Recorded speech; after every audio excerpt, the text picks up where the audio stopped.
Salut à tous et bienvenue sur Fan de Nouvelles Technologies. Aujourd'hui, je vais vous expliquer pourquoi je n'achèterai pas le nouveau Pixel 3 de chez Google.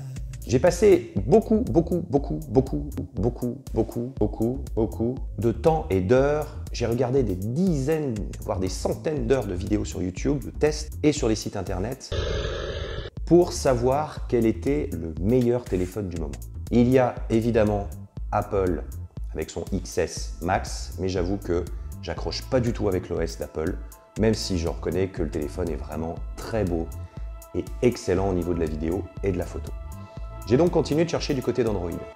Il y a le Galaxy Note 9 qui est absolument terrible, d'après tous les tests, mais j'arrive pas à me convaincre. J'ai le Galaxy S8 Plus d'il y a 2 ans, et quand je prends le Note 9 en main, j'ai l'impression d'avoir le même téléphone. Et je déteste avoir cette sensation d'avoir la même chose et de payer 1000 €.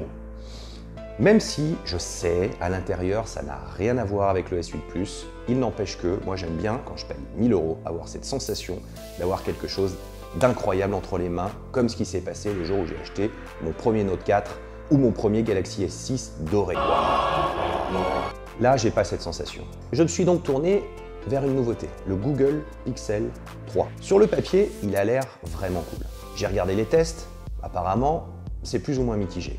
Par contre, il fait l'unanimité côté photo. C'est le seul téléphone aujourd'hui très haut de gamme qui arrive à faire des photos magnifiques avec un seul objectif. Là où aujourd'hui, la plupart des concurrents ont besoin de 2, 3, 4 et bientôt 5 objectifs. C'est déjà le cas pour un téléphone de Samsung qui est l'A9, pas forcément pour faire les plus belles photos. Le Google Pixel 3 avec un seul objectif arrive à faire des photos magnifiques. Si vous voulez faire de la photo et du selfie, pas de problème, vous avez le meilleur photophone du moment. Jetez-vous dessus, si vous avez les moyens évidemment, sinon attendez quelques mois, ça va baisser forcément. Mais si vous adorez les selfies et si vous adorez prendre des photos de vos potes, en mode portrait, jetez-vous dessus. Par contre, si vous aimez le reste, notamment la vidéo, ça ne sera pas forcément le meilleur choix. Sur les photos, c'est le grand gagnant. Il dépasse même l'iPhone XS Max, il dépasse évidemment le Note 9. Ok, sur la vidéo par contre, non. Pour l'instant, c'est l'XS Max qui est largement au-dessus. Avec sa stabilisation vidéo, j'avoue que je ne suis pas fan des couleurs, même si de temps en temps ça fait un effet magnifique. Mais pour l'instant, il est au-dessus du lot. Retourner dans iOS.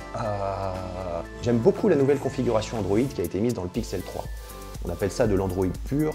C'est bien copié sur iPhone, je trouve, sur l'iOS, mais on est sur Android. Je suis pas allergique à l'iOS, j'ai eu des iPhones très longtemps, mais moi j'aime bien bidouiller. Le paradoxe avec cet Android pur, c'est qu'on peut bidouiller, mais pas tellement finalement. On se retrouve presque dans un iOS, donc fluide, sympa, qu'on peut balader avec de la gestuelle. Il n'y a pas de sous-menu, c'est sympa, c'est joli. Si ça faisait gagner en autonomie un maximum, je dirais, ouais, pourquoi pas, mais c'est pas forcément le cas. Certes, il a une batterie plus petite que celle du Note 9, mais on sait que l'OS de Samsung est très chargé et très lourd et mange beaucoup de batterie. Et bien malgré tout, on arrive à dépasser largement, même si la batterie est largement supérieure sur le Note 9, la durée de vie de la batterie d'un Pixel 3 avec de l'Android pur. Déception de ce côté-là. Déception du côté de la vidéo, je vous l'ai dit tout à l'heure. La vidéo est juste correcte, selon moi. Beaucoup de grains à l'écran. La stabilisation est correcte sans plus. Il se fait largement manger par l'XS Max. Et à mon sens, il est en dessous du Samsung Note 9. On a également pas beaucoup parlé de l'encoche. Alors oui, il y a une encoche en haut de ce téléphone. Pour l'avoir eu entre les mains, pour l'avoir testé, pour avoir passé du temps dessus, l'encoche ne me gênait absolument pas. Mais alors du tout. Par contre, ce qui me gêne, c'est son côté plastique. On dirait un vieux téléphone. Moi, quand je mets ce prix-là, je veux quelque chose qui ait l'air d'un téléphone de compète. L'iPhone XS Max est beau. Le Galaxy Note 9 ressemble à un téléphone premium. Le Pixel 3, non. On dirait un téléphone de milieu de gamme, tout en plastoc. J'ai regardé la version noire, j'ai regardé la version blanche. Non, moi, payer 1000 € pour avoir un téléphone qui ressemble à un milieu de gamme, qui prend des vidéos certes correctes, mais pas top, qui a un OS qui est très sympa, mais qui vient de sortir, donc forcément, il va y avoir du bug. Non, clairement, c'est pas possible. Je préfère de loin attendre quelques mois, parce qu'à mon avis, au mois de mars, il va y avoir le Samsung S10. Et là, étant donné qu'on arrive sur une décennie, normalement Samsung devrait sortir le grand jeu. Pour deux raisons. La première, c'est qu'il est en train de se faire manger par Huawei et les autres fabricants chinois. La deuxième, c'est que, en général, il fait comme Apple. Apple avait sorti l'iPhone X pour ses 10 ans. Samsung va sortir une bête de compétition d'ici le mois de mars. J'en suis sûr à 99,9%.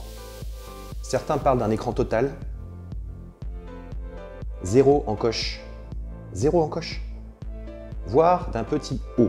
C'est vrai que si on compare le petit O avec l'encoche du Pixel 3, on se dit que pour regarder les films, le petit O finalement, ça irait bien.